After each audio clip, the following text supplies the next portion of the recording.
Innal hamdalillah nahmaduhu wa nasta'inuhu wa nastaghfiruhu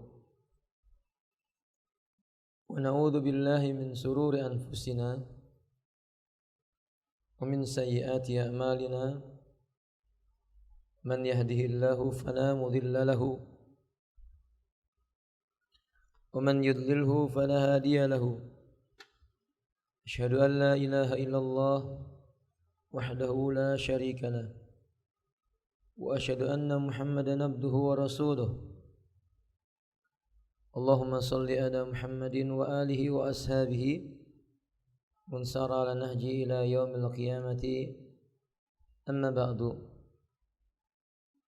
Ummah dan akhwat yang dimuliakan oleh Allah, kita melanjutkan membaca kitab Mausu'ah Al-Manahi Asy-Syar'iyyah min Dhail Kitab wa Sunnah Syekh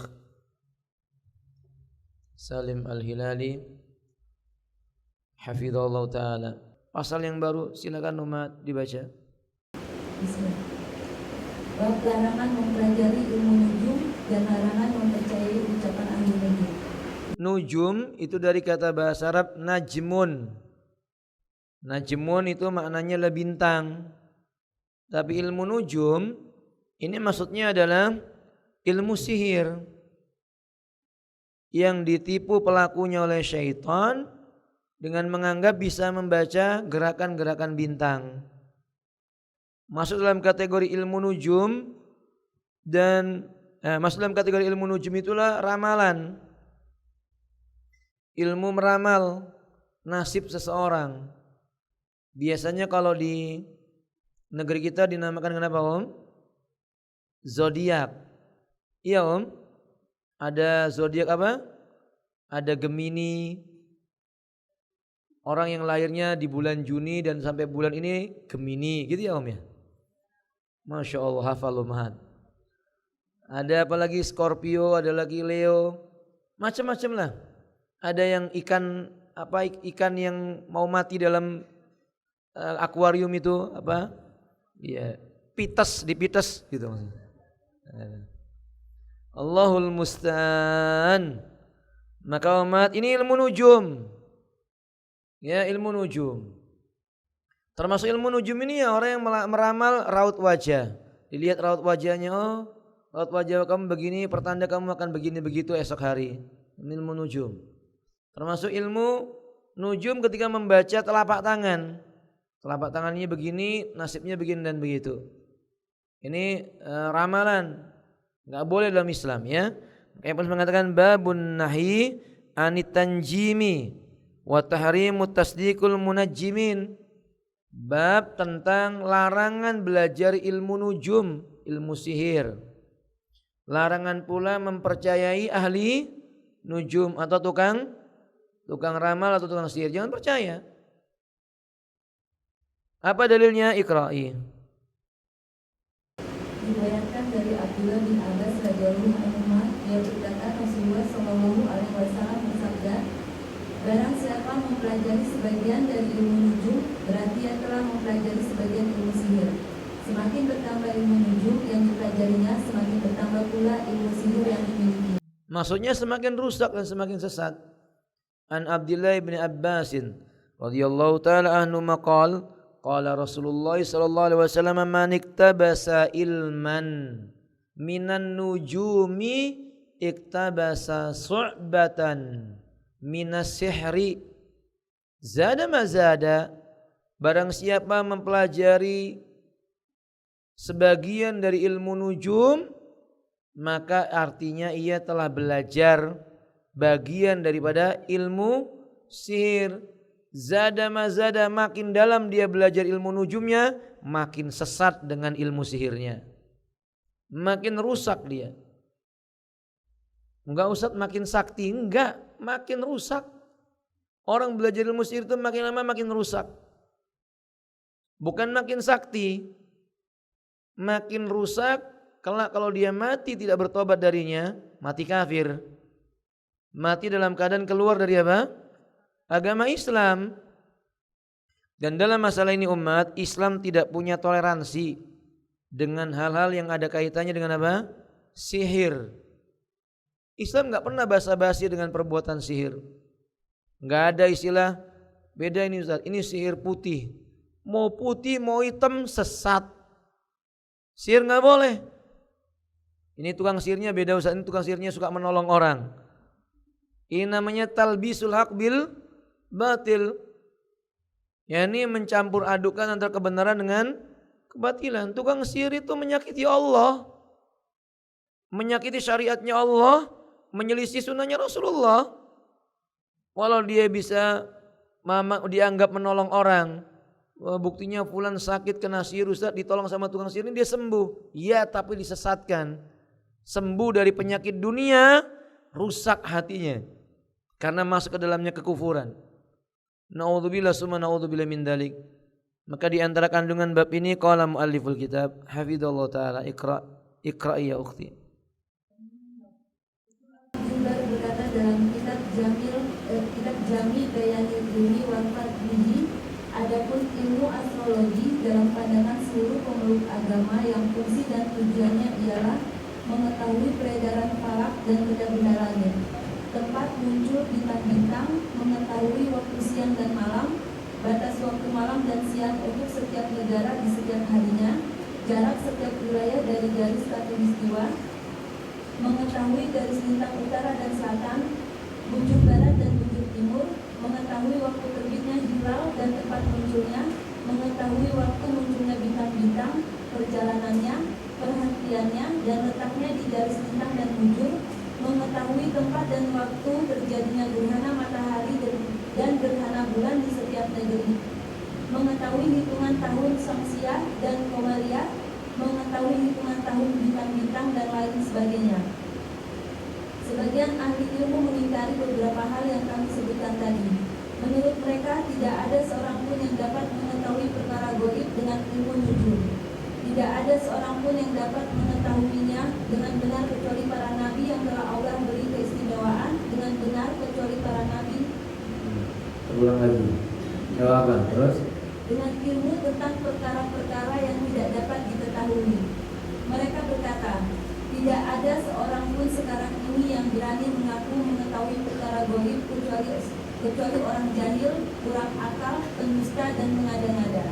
Perkiraan mereka bahwa tidak mungkin membicarakan perkara yang lebih tua dari umur dunia sudah cukup menjadi bukti kebohongan seluruh perkara yang katanya mereka ketahui itu.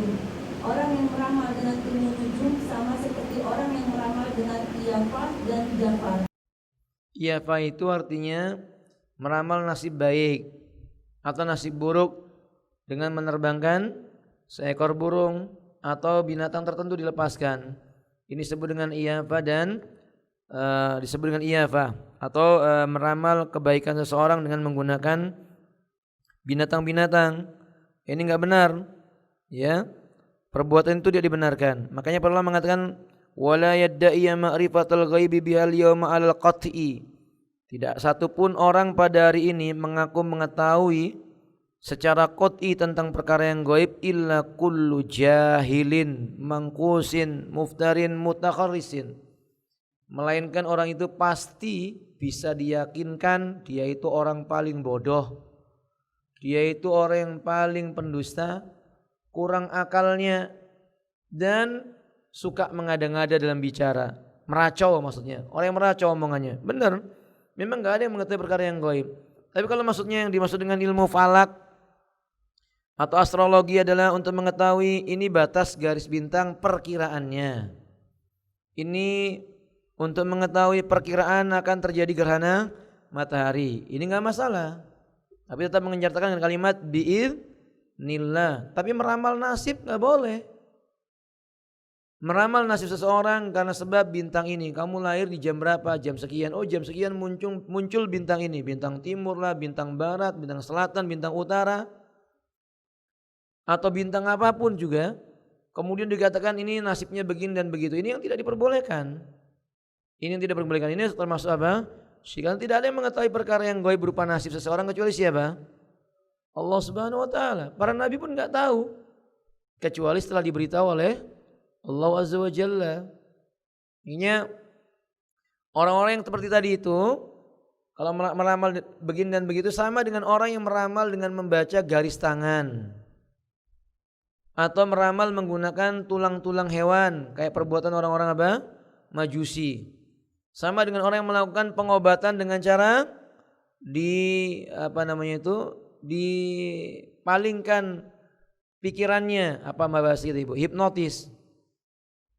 Atau orang ini berkhidmat, bekerja sama dengan jin, atau perkara-perkara yang sejenisnya yang tidak dapat diterima oleh akal sehat dan dalil yang kuat. Semua perkara tersebut tidak ada yang benar, sebab banyak sekali kesalahan dari hal-hal yang mereka ketahui tersebut. Di samping itu dasarnya juga rusak, tidak datang dari Quran maupun sunnah. Sedikit dari banyak hal yang tidak mereka ketahui merupakan bukti nyata kebohongan seluruh ramalan, perkiraan mereka. Jadi ala kulli hal, kalau sifatnya sains menjelaskan bahwa perkiraan munculnya gerhana matahari pada tanggal sekian karena perputaran bintang, ini tidak mengapa, biiznillah, asal dia menyertakan semua itu dengan izinnya Allah. Tapi meramal secara mutlak mengatakan kamu pasti begini, kamu pasti begitu, dilihat dari raut wajahmu kamu akan begini dan begitu, ini enggak benar. Karena kadang-kadang sebagian orang tertipu dengan yang zahir. Ini biasanya ibu-ibu lihat wajahnya orang, wah ini wajahnya santun, ternyata penipu. Wah ini Masya Allah hafal Quran, wajahnya lembut, kayaknya santun, ternyata naudzubillahi min dzalik, penjahat. Atau hatinya jahat, rusak, setan bertengger dalamnya. Jadi gak boleh yang meramal-meramal seperti ini, tidak diperbolehkan, ini hukumnya haram. Lihat ucapan Imam Al-Baghawi dalam kitab Syarh Sunnah. Iqra ya ukhti. Al-Baghawi dalam Syarh Sunnah berkata, hal yang dilarang dalam ilmu nujum adalah yang diklaim oleh para ahli nujum bahwa mereka mengetahui perkara-perkara yang belum terjadi dan akan terjadi pada masa mendatang. Nah, ini jelas ramalan yang terlarang. Wal manhiyu min ilmin nujumi may yadda'i ahlahu min ma'rifatil hawadis allati lam taqa fi mustaqbaliz zaman. Bukti tentang contoh tentang dilarangnya ilmu nujum adalah orang yang belajar ilmu nujum tersebut, dia mengaku bahwa ia bisa mengetahui perkara-perkara yang belum terjadi dan yang akan terjadi. Jadi perkara yang belum terjadi akan terjadi di masa yang akan datang. Ini enggak boleh. Oh, berdasarkan peredaran bintang begini begitu, sebentar lagi bumi akan hancur. Enggak ada dalilnya. Ini termasuk apa namanya? Yang dilarang, mislu ikhbaruhum biwaqti hububir riyahi. Misalnya perkataan mereka tentang waktu berhembusnya angin, atau waktu turunnya hujan, atau waktu turunnya salju, atau waktu munculnya udara panas, udara dingin, waktu perubahan suhu panas dan lain sebagainya. Mereka mengaku mengetahui perkara-perkara tersebut dengan mempelajari peredaran bintang-bintang, berkumpul dan berpisahnya bintang-bintang. Ini merupakan ilmu yang dirahasiakan oleh Allah. Allah katakan innallaha indau ilmus sa'ah. Sesungguhnya hanya di sisi Allah saja pengetahuan tentang waktu datangnya hari kiamat. Adapun ilmu falak yang dipelajari lewat penglihatan mata, bukan ramalan ya. Dengan ilmu pengetahuan dilihat menggunakan teleskop atau apa namanya itu untuk mengetahui tergelincirnya matahari, arah kiblat. Ini tidak termasuk perkara ilmu nujum yang dilarang. Ini pergerakan awan biasanya akan begini, angin selatan menimbulkan begini, angin utara begini, dampaknya begini. Ini bukan perkara yang dilarang dan dia harus menyertakan biiznillah, terjadi dengan izinnya Allah Azza wa Jalla. Allah berfirman, wa huwallazi ja'ala lakumun nujuma litahtadu biha fi dhulumatil barri wal bahr. Dan dialah yang menjadikan bintang-bintang bagimu agar kamu menjadikannya petunjuk dalam kondisi gelap di darat dan juga di laut. Ya boleh kalau ibu di lautan mau mengetahui ini arah tenggara mana, arah utara mana, melihat bintang, ya benar. Enggak mengapa. Di ayat yang lainnya Allah mengatakan wa alamat wa bin najmihum yahtadun, dan dia ciptakan tanda-tanda atau petunjuk-petunjuk untuk melewati sebuah jalan. Wa bin najmihum yahtadun, salah satunya dan dengan bintang-bintang mereka bisa mendapatkan arah tujuan atau petunjuk. Quran surat An-Nahl ayat yang ke-16. Ini yang disebutkan oleh beliau ini tidak dilarang. Ya. Dan Allah mengabarkan bahwa bintang itu petunjuk untuk mengetahui arah, mengetahui perputaran waktu. Kalau seandainya bintang itu tidak ada, tentu orang tidak tahu dia berada di mana dari arah Ka'bah, dari posisi mana dari arah Ka'bah. Maka diriwayatkan dari Umar bin Khattab radhiyallahu ta'ala bahwa beliau pernah berkata, ini Umar bin Khattab radhiyallahu ta'ala, beliau pernah mengatakan, ta'allumu minan nujumi ma ta'rifuna bihil qiblah wat tariqa summa amsiku. Belajarlah kamu ilmu falak, ilmu peredaran bintang-bintang, sekedar kamu bisa tahu mana arah kiblat, mana arah tujuan dari sebuah jalan, lalu tahan dirimu dari perkara selain itu. Maksudnya udah jangan lagi bicara, oh kamu lahirnya muncul bintang ini nih, kamu bakal begini begitu. Ini enggak benar. Ya kayak contohnya sekarang itu, kalau misalnya menyebut Scorpio, bulan ini jodohnya begini, rezekinya begini, ini semua tukang ramal alias tukang sihir. Masuk dalam kategori apa? Taghut, sesembahan selain Allah Ta'ala. Allah mengatakan dalam Al-Quranul Karim, walaqad ba'atsna fi kulli ummatin rasulan an ibudullaha wajtanibut taghut. Yani Allah mengutus pada tiap-tiap umat seorang rasul, tugasnya menyeru sembah Allah, jauhilah sesembahan selain Allah, yang taghut, termasuk dalamnya tukang ramal. Hada wa ruya an Tawusin an Ibni Abbas wa ruya an Tawusin an Ibni Abbas. Diriwayatkan dari Tawus, dari Abdullah ibnu Abbas radhiyallahu taala anhuma, fi qaumin yaktubuna abajad. Abajad itu abjad. Masuk dalam bahasa Indonesia menjadi apa? Abjad. Maksudnya lambang-lambang. Diriwayatkan bahwa Ibnu Abbas pernah mengomentari ada orang yang menulis lambang-lambang, lambangnya nggak bisa dipahami. Ya kalau bahasa kita sekarang apa Ibu? Raja. Tahu raja umat? Ada raja gambar tertentu, tiba-tiba ada huruf ba-nya, ada huruf lamnya kebalik, ada huruf sa tapi titiknya di bawah 3 bukan di tengah. Macam-macam, gak ada yang bisa baca kecuali setan yang bekerja sama dengan dia. Ya. Kata Ibnu Abbas radhiyallahu ta'ala hal ini, wa yanduruna fin nujumi qala ma ara man fa'ala dzalika law indallahi min khalaq. Yani beliau mengatakan, menurutku aku melihat orang-orang yang mempraktikkan hal itu tidak akan memperoleh bagian apa-apa di sisi Allah. Orang yang berbuat kayak tadi itu, bikin raja, bikin huruf-huruf yang diyakini begini dan begitu. Sekarang lagi musim ini umat. Kadang mobil digambari abjad, huruf lam atau huruf ba, terus dikelilingi dengan model tulisan-tulisan. Ketika suruh baca apa nggak bisa. Dia yang nempel aja nggak tahu bacaannya apa. Pokoknya dia meyakini tulak bala. Allahul musta'an. Allahul musta'an. Itu jimat namanya, jimat. Masuk kategori apa om? Tamaim. Jimat-jimat.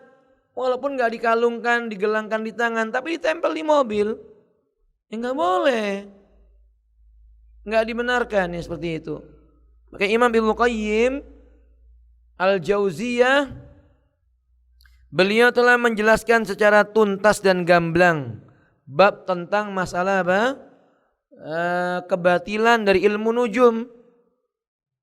Waqad basatal allama Ibnu Qayyim Al-Jauziyah dillatun ibtalit tanjimi Beliau bahas tuntas dalil-dalil yang menegaskan tentang batilnya ilmu ramalan-ramalan bintang. Ya. Lalu kata beliau, wa fannada da'awa al-munajjimina fil qasamil akhiri min kitabil mati miftah dari sa'adah.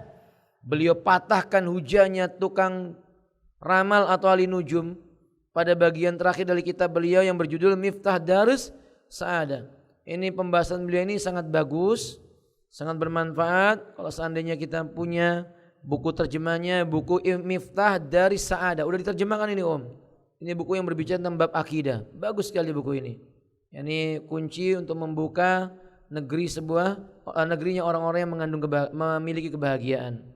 Wallahu ta'ala alam bisawab. Kesimpulan, jadi ramalan-ramalan bintang kayak Gemini, Pisces atau apa tadi itu Scorpio dan sebagainya itu terlarang. Hukumnya haram, bukan makruh tapi haram. Mendatangi mereka enggak boleh. Beli majalah ada ramalan bintangnya enggak boleh. Enggak boleh. Karena memasukkan perkara yang terlarang ke dalam rumah. Atau beli koran-koran atau apapun yang ada ramalan bintangnya enggak boleh. Di dalamnya mengandung unsur yang menyelisih syariatnya Allah Subhanahu wa taala. Atau datang ke Ustaz, gimana kalau datang ke pasar malam yang ada hiburannya, di sana ada tukang ramalnya, enggak boleh. Jangan datang ke tempat itu. Karena kita khawatir akan turun bencana menimpanya. Enggak boleh. Ustaz, kalau ke pasar lalu ada orang meramal begitu, cari pasar yang lainnya. Jauhi atau tinggalkan tempat itu sampai orang itu pergi darinya. Kita nggak boleh satu majelis dengan para tukang ramal, tukang sihir, nggak boleh satu majelis dengan mereka. Fahim tun? Ustaz, kalau ternyata bertetangga dengan tukang ramal, nasihati, suruh taubat, diingatkan. Kalau dia nggak taubat, dia akan rusak, dia akan menentang Allah dan Rasulnya. Nasihati dia. Wallahu alam bisawab. Aywa, ini selesai bab yang berkaitan dengan larangan-larangan seputar permasalahan akidah, ensiklopedia larangan yang kita bahas di bab pertama dari buku ini, bab seputar larangan tentang masalah akidah. Wallahu alam bisawab. Sampai di sini mudah-mudahan bermanfaat. Kalau salah itu datang dari hawa nafsu saya dan gangguan syaitan, maka saya bertaubat kepada Allah Subhanahu wa taala, semoga Allah mengampuninya. Dan jika benar, semoga kebenaran itu bisa menjadi sebab kita mendapatkan kebaikan di dunia sebelum di akhirat. Dan semoga dengan sebab kebenaran itu Allah kumpulkan kita di dunia, kemudian Allah kumpulkan lagi di surganya Allah Subhanahu wa taala. Wa sallallahu wasallam ala nabiyyina Muhammadin wa alihi washabihi ajmain wa subhanakallahumma bihamdika asyhadu an la ilaha illa anta astaghfiruka wa atubu ilaik. Walhamdulillahirabbil alamin. Assalamualaikum warahmatullahi wabarakatuh.